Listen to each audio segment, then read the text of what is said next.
Translation. O you who believe, the fast has been enjoined upon you as they were enjoined upon those before you, so that you may be God-fearing.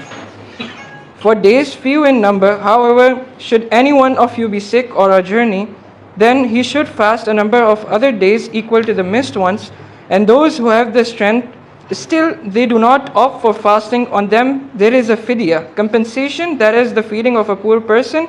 Then whoever does good voluntarily, that is better for him. However, that you fast is better for you if you only knew. The month of Ramadan is the one in which the Holy Quran was revealed as guidance for mankind and as clear signs that show the right way and distinguish between right and wrong.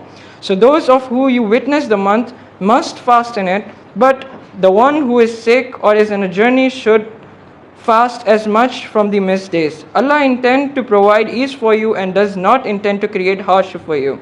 All this is so that you may complete the number of fasts as prescribed and proclaim the takbir of Allah for having guided you, and so that you may be grateful. Sadaqallahu Jazakallah khair, Ya Muhammad Hassan, for that truly beautiful and soul-lifting recitation.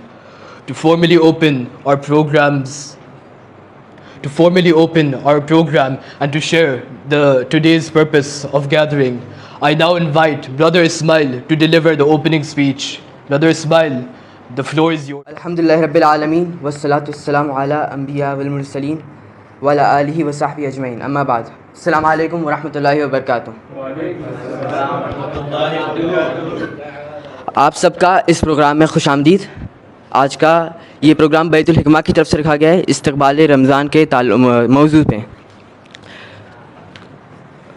जैसे कि कोई बड़ा event होता है तो उस event की marketing की जाती है और उस इवेंट की अवेयरनेस फैलाई जाती है ताकि वो इवेंट कामयाब हो। तो वैसे ही रमज़ान अल्लाह का महीना है। ये हमारे लिए ट्रेनिंग कैंप जैसा है। जैसे कि मिलिट्री कैंप होती है, वैसे वो मिलिट्री कैंप का शेड्यूल होता है। तो और हम वो शेड्यूल को मिलिट्री कैंप के शेड्यूल के अकॉर्डिंग जाए तो हमें आमी जैसा बंदे की पर्सनालिटी मिलती है। तो ऐसी ये रमज़ान का महीना अल्लाह ने कुरान रमज़ान के महीने में नाजिल किया है। अल्लाह ने ये ट्रेनिंग हमें रमज़ान के ज़रिए रखा है ताकि हम रोज़ा रखें और अपने जिस्म को ढाकें और हम अपने ह्यूमन डिज़ायर्स को काबू करें, अपने ह्यूमन डिज़ायर्स को और दिल को हल्का करें। हर इंसान की ज़िंदगी में कोई ना कोई डिस्ट्रैक्शंस होते हैं। एक वक्त होता है पढ़ाई का, एक वक्त होता है काम करने का और एक वक्त होता है खेलने कूदने का। वैसे ही इंसान ये सब चीज़ों में गुम हो जाता है, लेकिन एज़ अ मोमिन हम ये सब चीज़ों के साथ हमें और आगे की चीज़ भी करनी होती है और यही सब चीज़ हम जब साथ में करते हैं तो उसी को मुसलमान कहा जाता है। अगर कोई मुसलमान एक ही चीज़ को पकड़े, जैसे कि नमाज वो पढ़ता रहे तो और वो ये खुश फहमी में रहे, ये गलत फहमी में रहे कि ये अल्लाह हमसे राज़ी हो चुका है, तो वो गलत है। बल्कि अल्लाह ने हमें पूरी ज़िंदगी का मैनुअल दिया है और हमें वो पूरा मैनुअल को फॉलो करना है। हमें अपनी जो विज़न है उसको अल्लाह के दिए हुए मैनुअल से अलाइन करना है। तो आज आपसे दरख्वास्त है कि ये प्रोग्राम में जो स्पीकर्स है शाहिद अली ख़ान और सैयद क़मर जलाल नदवी जो मिनिस्ट्री ऑफ औक़ाफ़ में काम करते हैं, आप इनकी स्पीच को सुने। 1 घंटे की स्पीच है, कोई एक दूसरे को देख के हंसे मत और कंसंट्रेट करें। Thank you, Ismail, for those thoughtful opening remarks and for setting the stage for us all. At this point, I would like to invite Shahid Ali Khan to the stage to share his reflections on a topic that holds deep relevance for all of us. Ramadan, a roadmap for personal development. Shahid Ali Khan, the floor is yours. बिस्मिल्लाहिर्रहमानिर्रहीम। अस्सलामु अलैकुम व रहमतुल्लाहि व बरकातुहू। अस्सलामु अलैकुम व रहमतुल्लाहि व बरकातुहू। सेकंड स्पिरिट अच्छी लगी या फर्स्ट स्पिरिट? सेकंड, उसमें आपका फोकस और था, एनर्जी लेवल और हाई थी। अल्लाह ताला को भी वो इबादत पसंद है जिसमें फोकस अल्लाह ताला की ज़ात हो और उसमें आपकी जो स्पिरिट है, आपकी जो एनर्जी लेवल है वो हाई रहे, आप मोटिवेटेड रहे। अभी हम लोग यहाँ पे इसलिए जमा हुए हैं क्योंकि इंशाल्लाह 1 हफ्ते के अंदर हम लोग रमज़ान के बाबरकत महीने में दाखिल होंगे और ये रमज़ान आप लोग अल्हम्दुलिल्लाह जो एज कैटेगरी में है पहले भी आ चुका है। तो इस बार हमारी कोशिश रहनी चाहिए कि हम इस बार जो रमज़ान में दाखिल होंगे, जो रोज़े रखेंगे, ये पहले से ज़्यादा बेटर होने चाहिए। तो आप लोग नेक्स्ट मैं जो 20 मिनट्स आप लोग से एड्रेस करूंगा, आप लोग फोकस मेरे ऊपर रखिए। सिवाय एक अर्थक्वेक के आपको कोई चीज़ हलानी नहीं चाहिए। योर फोकस शुड बी मी। मुझसे प्यार ना हो जाए लेकिन बात जो आपको बोल रहा हूँ वो आपके अंदर उतर जाए, ठीक है? वो चीज़ हम लोग को लेके जाना है। यूथ के अंदर जो है ये पावर है। अब देखो आप, ये हॉल एक वाइब्रेंट एनर्जी से भरा हुआ है। आप लोग फील कर पा रहे हैं या नहीं, लेकिन मुझे वो चीज़ फील हो रही है। क्यों? क्योंकि जो यूथ होते हैं उनके अंदर एस्पिरेशंस होते हैं, उनके अंदर उमंगे होते हैं, डिजायर्स होते हैं कि चीज़ों को जो है हासिल करें और एक मोटिवेशन होता है उनको कि हमारे पास जो ताकत है हम उसका बेहतर इस्तेमाल करें, ठीक? अब हम तमाम लोग, हम लोग अल्हम्दुलिल्लाह, ये अल्लाह ताला की एक नेमत है कि हम लोग सब मुसलमान हैं। हम अभी ये जो रोज़े के ऊपर डिस्कशन करेंगे, 3 पॉइंट्स है जो हमको हमारे जहन में रखना चाहिए ताकि हम लोग की जो ज़िंदगी आने वाली है, जब तक अल्लाह ताला हमको इस दुनिया में रखा है, वो हमारी उस ऑब्जेक्टिव और उस गोल के मुताबिक गुजरे। तो सबसे पहली चीज़, अल्लाह ताला ने जो है इंसान का स्टेटस क्या दिया है। हम सब इंसान इस कैटेगरी में आते हैं, करेक्ट? बायोलॉजी जो सब्जेक्ट है वो भी जिस तरीके से लिविंग बीइंग और नॉन लिविंग बीइंग, एनिमल्स और इन तमाम को कैटेगराइज करता है, उसमें हमको उसने एज अ ह्यूमन स्पीशीज करार दिया। और अल्लाह ताला ने भी जो है हम लोग को इंसान की तख्लीक की है एज अ ह्यूमन। अब अल्लाह ने कुरान में इस इंसान का स्टेटस क्या बताया है कि हमारा स्टेटस क्या हो सकता है? एक कोई रैंडम गेस आप लोग करिए। यानी कि काबा, हाँ, अशरफुल मखलूकात। एक आंसर था कि काबा जो है, काबे का कितना स्टेटस है इस दुनिया में, हम लोग सब उसको चाहते हैं किस तरीके से हैं। अभी जो न्यूज़ में वो बात है कि गिलाफ को जो है बेचा गया, तो कितना मतलब एक वो फ्यूरियस एंगर था कि हमारा जो मुकद्दस तरीन काबा है उसका जो गिलाफ है उसको जो है एक ऐसे शख्स को बेचा गया जिसका जो है एक बदकिरदार चेहरा सामने आया है। तो वो हमारा, लेकिन असल जो ह्यूमन स्टेटस है वो स्टेटस क्या है? वो अल्लाह ताला सूरह इसराइल में कहते हैं वलक़द कर्रमना बनी आदम व हमलनाहुम मिन ज़ुर्रियात, कि हमने जो आदम है उसको एक बहुत बड़ा स्टेटस दिया है, इकराम दिया है, उसको हमने ऑनर किया है। ये बात कौन कह रहा है? अल्लाह ताला कुरान में कह रहे हैं। तो इंसान का जो स्टेटस है वो अल्लाह ताला जो है इकराम कर रहा है, उसको अल्लाह ताला ऑनर कर रहा है। अगर आप जो है किसी कोई प्राइज जीते हैं, ठीक है, कोई भी इवेंट में आपको गोल्ड मेडल आया है, और चाहे वो फुटबॉल हो या कोई, अगर वर्ल्ड क्लास फुटबॉल प्लेयर आके आपको वो मेडल दे तो आपको ऑनर्ड फील होगा या नहीं होगा? क्योंकि वो उस फील्ड का जो है चैंपियन है और वो आपको जो है एजाज दे रहा है, वो आपको ऑनर कर रहा है। अल्लाह ताला जो हमको जिसने तख्लीक की, जिसने हमको पैदा किया, ही इज ऑनरिंग अस, कि हम जो है तुमको एक बहुत बड़ा स्टेटस दिए हैं। वलक़द कर्रमना बनी आदम, you are honoured amongst all species. तो ये सबसे पहली चीज है, अल्लाह ताला ने हमको स्टेटस दिया। ठीक है, दूसरी चीज क्या है? दूसरी चीज ये है कि ये जो अल्लाह ने जिस चीज की तख्लीक की है, जिस मखलूक को अल्लाह ने क्रिएट किया है, जिसका इतना बड़ा स्टेटस है, अल्लाह ताला ने उसको एक ऑब्जेक्टिव दिया है। अल्लाह ताला ने एक मकसद से पैदा किया। वो मकसद क्या है? जब आदम अलैहिस्सलाम को अल्लाह ताला ने बनाने का जो है फैसला कर लिया था, तो उस वक्त अल्लाह ने कहा व इज़ क़ाला रब्बुका लिल मलाइकति इन्नी जाइलुन फिल अर्ज़ि खलीफा क़ालू अतफ़सिदु फ़ीहा मन यस्फ़िकु दिमाअ व नहनु नुसब्बिहु बिहम्दिका व नुक़द्दिसु लक क़ाला इन्नी अअलमु मा ला तअलमून। जब अल्लाह ताला ने ये चीज़ अपनी ख्वाहिश का इजहार किया कि मैं दुनिया में एक इंसान को बनाने जा रहा हूँ, तो उस वक्त जो फरिश्ते थे उन्होंने कहा कि अल्लाह ताला तू ऐसी मखलूक को बनाएगा जो जमीन में खून फैलाएगी और जमीन को फसाद से भर देगी, जबकि हम तेरी तस्बीह करते हैं, हम तेरी बुजुर्गी बयान करते हैं, हम तेरी इबादत करते हैं। तो अल्लाह ताला ने क्या जवाब दिया? क़ाल इन्नी अअलमु मा ला तअलमून, मैं जो जानता हूं वो तुम नहीं जानते। तो अल्लाह ने हमको किस चीज की हैसियत से पैदा किया? ये जो इकराम अल्लाह ने दिया वो किस चीज के वजह से दिया? कि अल्लाह ताला ने हमको उसका खलीफा बनाया। अब खलीफा का मतलब क्या है बेसिक इंग्लिश में? रिप्रेजेंटेटिव, कि हम इस जमीन पे अल्लाह ताला जो बता रहा है उसको हम रिप्रेजेंट करेंगे। इसलिए अल्लाह ताला ने हमको इतना बड़ा इकराम दिया है, इस रीजन की वजह से। तो ये दूसरा हो गया कि अल्लाह ताला ने हमको एज अ खलीफा बनाया। अब ये जो अल्लाह ताला ने हमको एक खलीफा के तौर पे इस दुनिया पे भेजा है, तो कुछ ना कुछ हमको करना है जिस वजह से हमको ये जो स्टेटस मिला है इसके ऑब्जेक्टिव्स फुलफिल हों। ठीक है, वो स्टेटस, वो अल्लाह ताला ने ऑब्जेक्टिव क्या रखा है, वो अल्लाह ताला सूरे तबारकल्लज़ी जो है उसकी दूसरी आयत में बयान करते हैं, अल्लज़ी खलक़ल मौत वल हयाता लियब्लुवकुम अय्युकुम अहसनु अमला। हमने ये जो तुमको जिंदगी दी है, जितने भी साल तुम जिंदा रहोगे, ये क्यों दी है? ताकि ये चीज पता चले कि कौन अच्छे काम करता है और कौन बुरे काम करता है। तो तीसरी, ये जो ट्राइंगल का थर्ड पार्ट बनता है वो ये बनता है कि अल्लाह ताला हमको आजमा रहा है, गुड वर्सेस बैड, इसकी जो पावर की जो टसल है इसके अंदर, कि कौन अच्छे काम करेगा और कौन बुरे। तो ये तीन चीजें जब आपस में एक साथ रहेंगी तब जो है इंसान का जो एक मकसद है, जो उसका एक पर्पस है, वो जो है फुलफिल होगा। तो अल्लाह ने हमको इकराम दिया, क्यों दिया? क्योंकि अल्लाह ने हमको उसका खलीफा, उस वजह से उसके खलीफा हमको चुना कि ये जो नस्ल है, ये जो इंसान है, ये मुझे इस दुनिया में रिप्रेजेंट करेगा। और वो रिप्रेजेंट करने का अल्लाह ने तरीका क्या बताया? कि हमने सही रास्ता और गलत रास्ता बता दिया है।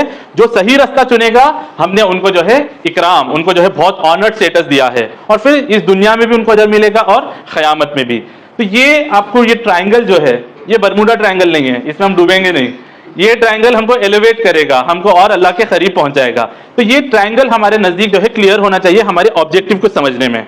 तो ये चीज अब जब क्लियर हो गई, अब हम लोग हमारी लाइफ देखते हैं। ठीक है, ह्यूमन लाइफ, हम सब ह्यूमन हैं, हमारी लाइफ हम लोग देखते हैं। हम शुरू होते हैं जीरो की एज से, जो भी है 1 मंथ 2 मंथ, और लास्ट में हम लोग जो भी, मैं यहाँ पे रफली 63 ले रहा हूँ, ये एवरेज ह्यूमन एज है। इंसान जो है आजकल इसी लाइफ एक्सपेक्टेंसी में जी रहा है। कोई 70 भी जाता है, कोई 80 भी जाता है, कोई 40 में भी इंतकाल कर जाता है, लेकिन एवरेज जो है वो 63 है। ठीक है, अब आप देखिए कि एक बच्चा है, वो बड़ा हो रहा है। ठीक है, छोटे बच्चे की ज़रूरियात क्या होती हैं? उसको वक्त पे दूध मिल जाए, उसका जो पैम्पर है वो वक्त पे बदल दें, उसको खिलौने मिल जाए खेलने के लिए, ये तमाम में जो है उसकी चीज़ें फुलफिल हो गई। अब जैसे जैसे ये बच्चा जो है ये बड़ा हो रहा है, आगे की एजेस में जा रहा है, 2 साल का, 4 साल का, 8 साल का, 10 साल का, अब 13 का हो गया, जिसमें वो टीन एज में दाखिल हो गया, तो यहाँ पे उसकी जो ख्वाहिशात है, उसकी जो ज़रूरियात है, उसके जो डिज़ायर्स हैं, उसके जो नीड्स हैं, अब वो बदलते जाते हैं। अब 13 साल और 14 साल के बच्चे को जो है आप अगर खामोश कराना है तो आप ये नहीं बोल सकते कि बेटा ये लॉलीपॉप ले लो और खामोश हो जाओ। अब उसको लॉलीपॉप जो है नहीं चाहिए, अब उसको दूसरी चीज़ें चाहिए। अब उसके जो है डिज़ायर्स बदल चुके हैं, उसकी जो टेम्पटेशंस हैं, उसके जो यानी कि जो चीज़ उसको खुश कर सकती है वो चीज़ बदलती जाएगी। अब आप देखिए कि अल्लाह ने सही और गलत का रास्ता बता दिया है, ठीक है। तो इंसान जो है, ये चीज़ समझने से पहले एक और चीज़ समझ लें कि ये हमारी जो जिस्म है, ये हमारी जो बॉडी है, ये अल्लाह ने दो चीज़ को मिलाकर बनाया है। एक जो है इसके अंदर जो है ये जो बॉडी जिसको हम कहते हैं, जो फिजिकली दिख रही है, ये बॉडी का मादा है, और दूसरी है रूह, ठीक है। तो यहां पे मैं लिखता हूं कि ये जो बॉडी है हमारी, एक हो गई हमारी बॉडी जिसमें ये फिजिकल बॉडी आ गई, हमारी स्किन, हाथ, कान, नाक, ये तमाम चीज, और एक आ गई हमारे सोल, रूह आ गई। ये जो पिछले 300 ईयर्स में जो दुनिया के अंदर टर्न आया, तो उसमें वेस्टर्न पावर्स उभरी, वेस्ट की जो ताकतें हैं, जर्मनी, यूके, फ्रांस, रशिया, ये तमाम जो है ये लोग ऊपर आए। इनसे पहले कौन थे? इनसे पहले मुसलमान थे, और वो लोग जो कुरानिक थॉट है, कुरान का जो सोच है, उसके मुताबिक एक सिविलाइजेशन चला रहे थे। जब मुसलमान कमजोर हुए और वेस्ट ताकत में आई, तो उन्होंने ये जो सोल है, ये जो रूह हमको दिखती नहीं है, इसको नजरअंदाज कर दिया, इसको हाइड कर दिया, और उनकी जो उड़ान हुई, वो जिस तरीके से राइज हुए, उन्होंने फिजिकल चीजों के ऊपर जो ज्यादा फोकस किया। तो बॉडी क्योंकि फिजिकल चीजें हमको दिखती है, तो उन्होंने तमाम जो है अपने एफर्ट्स बॉडी को जानने के अंदर लगाए। और जो रूह, जिसके बारे में अल्लाह कहता है कि कुलिर रूह मिन अम्रि रब्बी, ये रूह मेरी एक हुक्म है, मेरा एक ऑर्डर है जो अंदर प्लेस किया गया है, वो चीज नजरअंदाज होके रह गई। अब जितना आपकी रूह कमजोर होगी, उतनी आपकी बॉडी के जो डिजायर्स हैं वो ताकतवर होंगे। बॉडी के डिजायर्स हैं कि आपको खाना चाहिए, ठीक है, ज्यादा देर आप खाने के बगैर नहीं रह सकते। रूह अगर उठी हुई है, रूह अगर स्ट्रांग है, तो वो ये चीज तय करेगी कि हम जो हलाल है उसी को खाएंगे और हराम से बचेंगे। लेकिन अगर रूह मर गई है, रूह के बारे में इंसान को शऊर ही नहीं है, तब इंसान ये नहीं देखेगा कि हलाल तरीके से मैं खाऊं या हराम से, मुझे अपनी बस भूख को मिटाना है, ये डिफरेंस आ जाएगा, ठीक है। तो अब सोल अगर पूरी तरीके से जो अल्लाह का हुक्म खत्म हो गया है, तो अब इंसान के अंदर फिर अच्छाई करने का जो जज्बा है वो खत्म होते चला जाएगा, क्योंकि उसने रूह को अपनी भुला दिया। ये चीज आप याद रखो। और अब देखो कि इंसान टीनेज के अंदर दाखिल हो रहा है, अगर उसकी तरबियत सही नहीं है, अगर उसने कुरान के पैगाम को अभी तक इस एज तक जो है समझा नहीं है, तो अब जो उसके बॉडी के अंदर चेंजेस आएंगे, उसके कॉम्पोजिशन में, उसके हार्मोनल बैलेंस में जो चेंज आएंगे, वो उसको गलत चीजों की तरफ टेम्प्ट करेंगे। और अगर वो उस टेम्पटेशन को रोकेगा नहीं, कंट्रोल नहीं करेगा, टेम नहीं करेगा, तो वो चीज उसको फिर मजीद दलदल की तरफ लेके जाएंगे। अब इसमें जो है हम रफली जो है चीजों को समझते हैं कि क्या टेम्पटेशन जो है हम लोग को इसके अंदर खींचती हैं। तो एक जो है अल्लाह ताला ने खुद जो है ये कुरान में सूरह आल इमरान में कहा, ज़ुय्यिना लिन्नासि हुब्बुश शहवाति मिनन निसाइ वल बनीन वल क़नातीर, कि हमने खुद इंसान के अंदर जो है कुछ चीज़ों की मोहब्बत डाल दी है। वो पूरी लिस्ट अल्लाह ताला ने गिनाई है कि किन चीज़ की मोहब्बत डाली है। सबसे पहले जो चीज़ की मोहब्बत डाली है वो है मतलब ऑपोजिट जेंडर, कि एक औरत को एक मर्द अट्रैक्ट करेगा और एक मर्द को एक औरत अट्रैक्ट करेगी। ये अल्लाह ताला ने डाला है। क्यों? अल्लाह को भी टेस्ट करना है ना कि कौन सही रास्ते पे रहेगा और कौन बुरे रास्ते पे रहेगा। अब ये जो टीन एज है, अगर इसमें इंसान की जो है वो तरबियत नहीं हुई कि वो अपने टेंटेशन को जो है कंट्रोल करे, तो आज जिस तरीके से कोएजुकेशन का माहौल है, जिस तरीके से जो है मतलब मिक्सिंग गैदरिंग है, उसमें इंसान फिर अपने उन जज्बात के ऊपर काबू नहीं रख सकता। और जो जिना का दरवाजा अल्लाह और उसके रसूल ने बंद किया था कि अनलॉफुल सेक्स है, या फिर ये जो डेटिंग और इन सब चीजों के जो दरवाजे हैं, वो जो है खुल के इंसान फिर उस दलदल की तरफ जाएगा। तो अब एक एग्जाम्पल के तौर पर कोई भी एक बंदे को लगा लो, मिस्टर एक्स या मिस्टर अलिफ, ठीक है, मिस्टर अलिफ है यहाँ पे। तो ये अलिफ जो है जब 13 के हुए, तो इनको जो है ये वो उस रोमांस और उन सब चीज़ों के अंदर पड़ गए कि मुझे चाहिए इस शख्स से या इस खातून से, इनसे जो है मुझे अच्छी लग रही है, तो मुझे इनको हासिल करना है, इनको इम्प्रेस करना है, मुझे इनको जीतना है, मुझे इनके साथ जो भी है एक रिलेशन रखना है। अब वो हो गए मतलब यहाँ पे जाके 18 और इन तमाम, अब उनकी और डिजायर बन गई।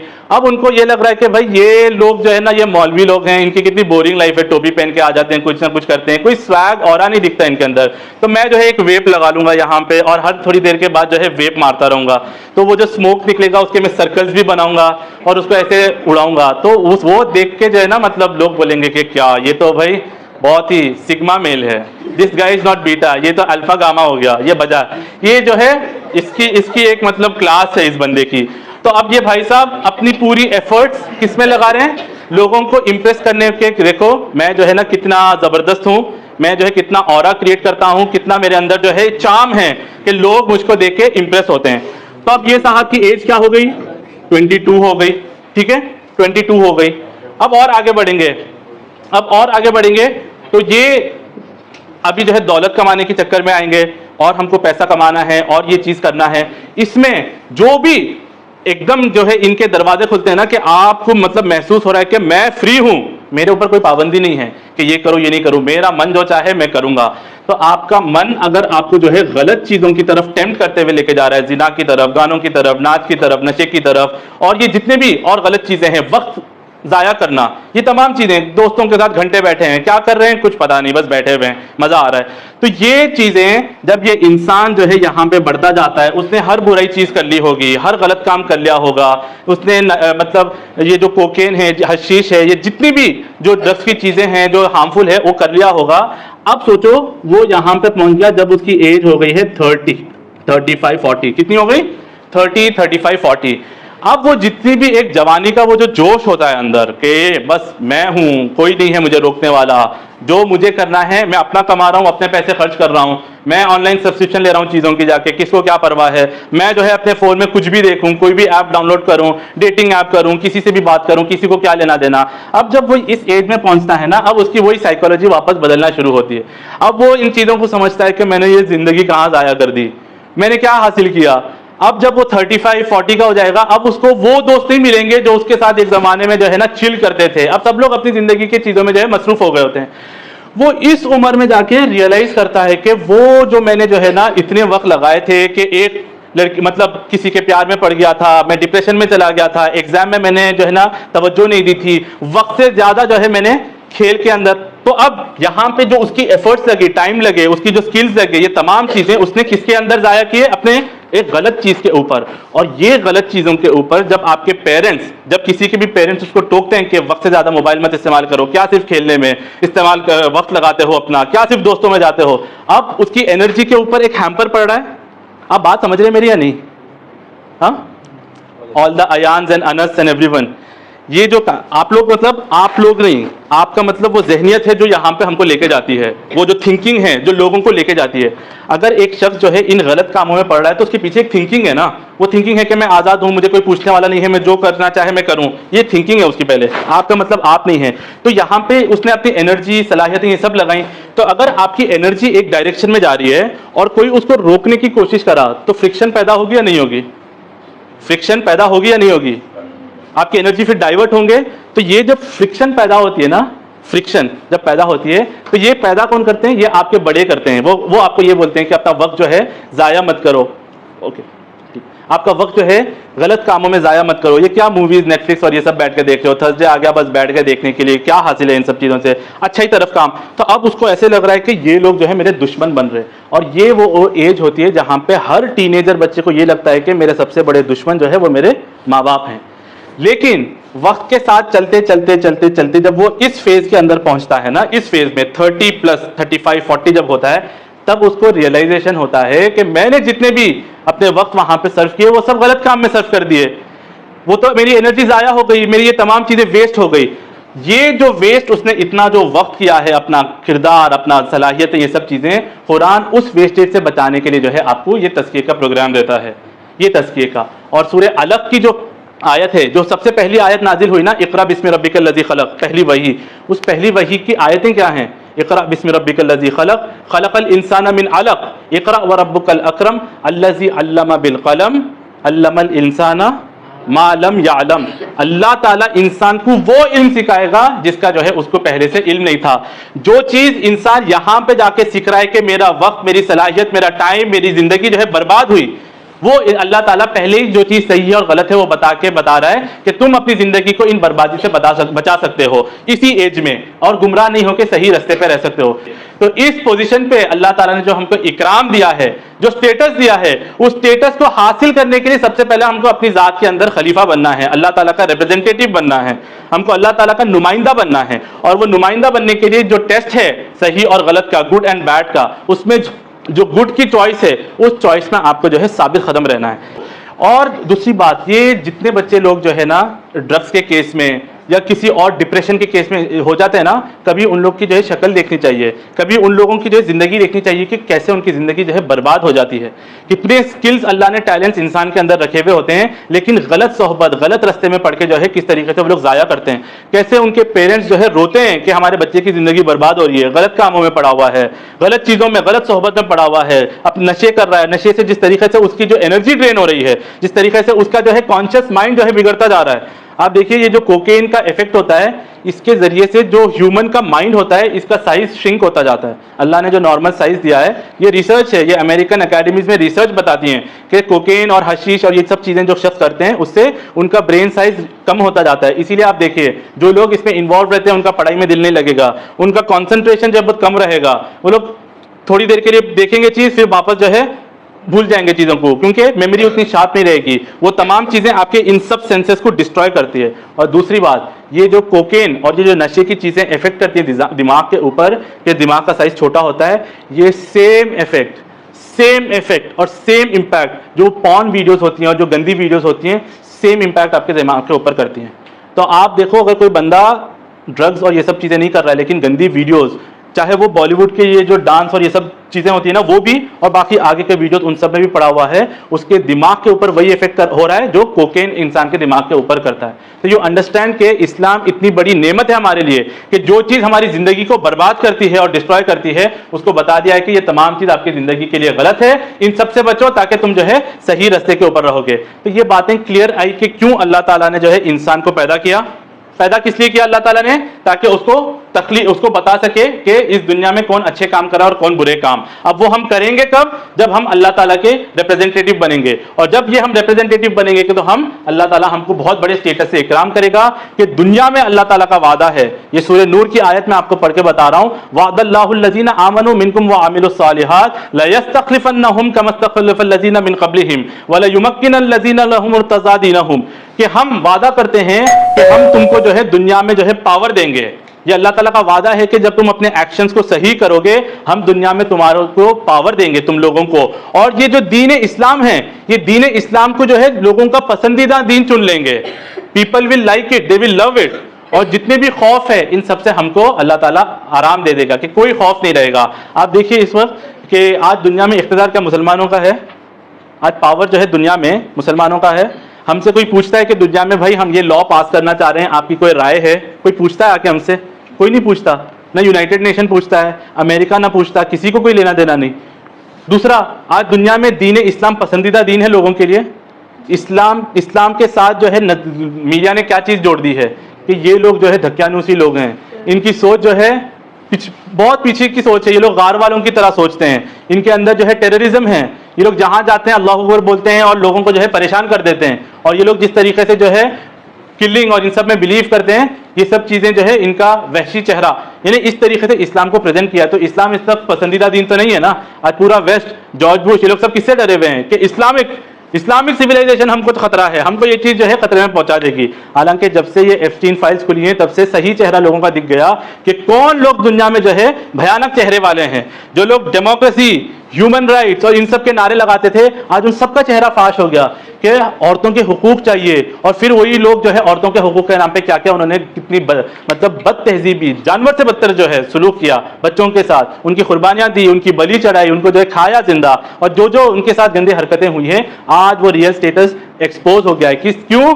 क्योंकि ये जो सोल थी, इस सोल को जो है इंसान भुला बैठा और उसने सिर्फ अपनी हैवानी ख्वाहिशात और इनको जो है तवज्जो दी। अभी जो नेक्स्ट दौर आ रहा है ना, उसमें इन्होंने जो शादी का इंस्टीट्यूशन है, आप देखो, आप पूछो नौजवान से, वो शादी के नाम से जो है ना, मतलब एक खौफ आएगा उसको, नहीं भाई शादी नहीं करेंगे हम। हाँ, फिर क्या करेंगे? वो अभी जो प्रोपगेशन आ रहा है ना कि लिविंग रिलेशन है, कि भाई दो लोग है, लड़की लड़का, वो लोग मिलकर रह सकते हैं, आपको जो है शादी करने की जरूरत नहीं है। इसमें थोड़ा रिलैक्स है हमारे लिए कि ना मेरी कोई जिम्मेदारी है उसके ऊपर, ना उसकी मेरे ऊपर, हम लोग बस साथ में मिलकर रह रहे हैं, रेंट पे कर रहे हैं, बिजली इस्तेमाल कर रहे हैं, साथ में जो भी अपनी ख्वाहिशें पूरी कर रहे हैं, बस अल्लाह अल्लाह खैर सल्ला, वो अपने काम मैं अपने काम, इस तरीके से। लेकिन ये जिन लोगों ने आजमा लिया, अमेरिका और उन सब ने, वहां पे औरतें अपनी राइट के लिए खड़ी हैं कि हमको हुकूक इसमें नहीं मिल रहे हैं। आज सबसे ज्यादा औरतों के जो प्रोटेस्ट होते हैं अपने हुकूक के लिए वो अमेरिका के अंदर होते हैं कि इतना आजाद मुल्क है लेकिन उसके बावजूद भी औरत को जो है हुकूक नहीं। तो ये पूरा जो आपके सामने डायग्राम बनाया है, जो एक्सप्लेन किया है, जो हमारे ये चीजें हैं, जो हमारे चैलेंजेस यूथ के चीजें हैं, उसको जो एक्सप्लेन किया है, उसका मकसद उसको कंट्रोल करने के लिए अल्लाह ताला ने ये पूरे रोजे का प्रोग्राम रखा है कि रोजा मेरे लिए रखो कि मैं तुमको देख रहा हूं। इससे तुम्हारे जो अंदर जो कंट्रोल है, ख्वाहिशात नफ्स की कंट्रोल है, हलाल और हराम की कंट्रोल है, जो भूख की कंट्रोल है, अपने एटीट्यूड की कंट्रोल है कि आप गुस्सा नहीं कर सकते रोजे के अंदर, हर चीज कंट्रोल में लाई जा रही है, हर चीज कंट्रोल में। और जो शख्स अपने ख्वाहिशात को कंट्रोल कर लिया वो असल बादशाह बन गया। वो हर चीज को कंट्रोल कर सकता है, उसको कोई चीज टेम्प्ट नहीं कर सकती, ना दौलत, ना शोहरत, ना इज्जत, ना इख्तिदार, ना कोई और चीज, कोई चीज से। अभी जितने लोग अभी इस वक्त आवाज नहीं उठा रहे, क्यों नहीं उठा रहे? उनकी फाइल निकल जाएगी। सब खामोश है क्योंकि उन्होंने ख्वाहिशात कंट्रोल नहीं की, उसको जो है अनटेम्प्ड छोड़ दिया। अब वो चीज रिकॉर्ड हो गई, अब वो चीज फाइल आ जाएगी तो इनकी हैसियत चली जाएगी। तो वो लोगों का नाम जो है ना फिर उस फाइल में आ जाता है, एब्स्टीन फाइल में आ जाता है इन लोगों का। और असल चेहरा वो लोग बता रहे हैं कि आज दुनिया के ये जो ताकतवर लोग हैं, they are not afraid of anyone. वो लोग आपसे जो है जरा सा भी नहीं डरते, उनको कोई कानून रोक नहीं सकता। अब ये कितने महीने से, कितने टाइम से चल रहा है? 1 महीने से तो चल रहा है ना ये चीज। अभी तक कोई अरेस्ट हुआ उसमें से पावरफुल आदमी? Nobody got arrested because they know कि हम खुद लॉ को कंट्रोल करते हैं। ये जो पूरी की पूरी नाइंसाफी चली है ना, अल्लाह ताला अपनी खिलाफत के जरिए से उन चीजों को तोड़ना चाह रहा है। अब अगर हम अल्लाह ताला के खलीफा नहीं बनेंगे तो कौन बनेगा?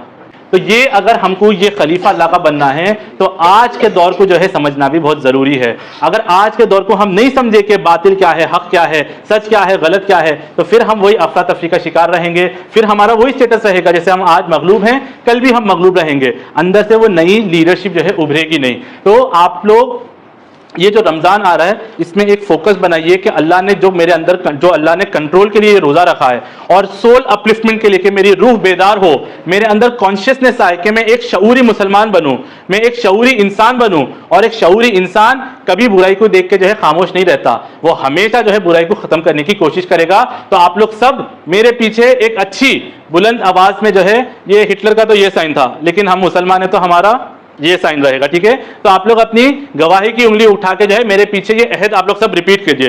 तो गवाही की उंगली उठाइए और अब आप सब एक अच्छी आवाज में, शऊरी आवाज में ये चीज को जो है दोहराइए। इन्ना सलाती व नुसुकी, इन्ना सलाती व नुसुकी व महयाया व ममाती लिल्लाहि रब्बिल आलमीन इन्नी वज्जहतु वजहिया लिल्लज़ी फतरस समावाति वल अर्द हनीफा वमा अना मिनल मुश्रिकीन। मेरी नमाज और मेरी कुर्बानी, ये आप अल्लाह को हाजिर और नाजिर रख के ये अहद दीजिए कि हम इस नियत के साथ रमजान में दाखिल होंगे कि मेरी नमाज और मेरी कुर्बानी, मेरा जीना और मेरा मरना अल्लाह रब्बुल इज्जत के लिए है। मैं एकसू होकर अपना चेहरा काबे की तरफ पलटता हूँ और अल्लाह की इबादत करता हूँ जो इस कायनात का मालिक है। मेरा जो रोल मॉडल है वो कोई फुटबॉल प्लेयर नहीं है, कोई एक्टर नहीं है, कोई सिंगर नहीं है, कोई कॉमेडियन नहीं है।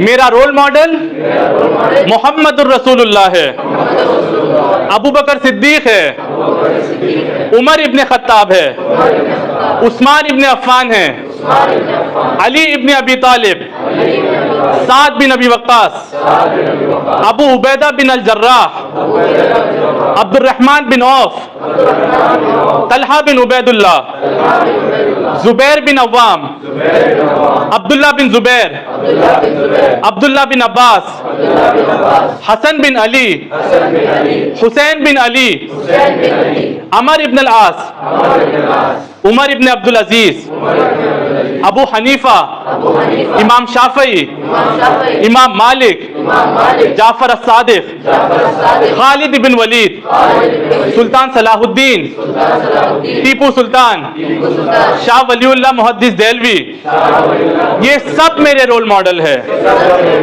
अब ये आपने जो अहद लिया, जो आपने नाम लिए, इन लोगों ने जो है दुनिया पे एक वक्त आया था कि अपनी हुक्मरानी कायम की थी।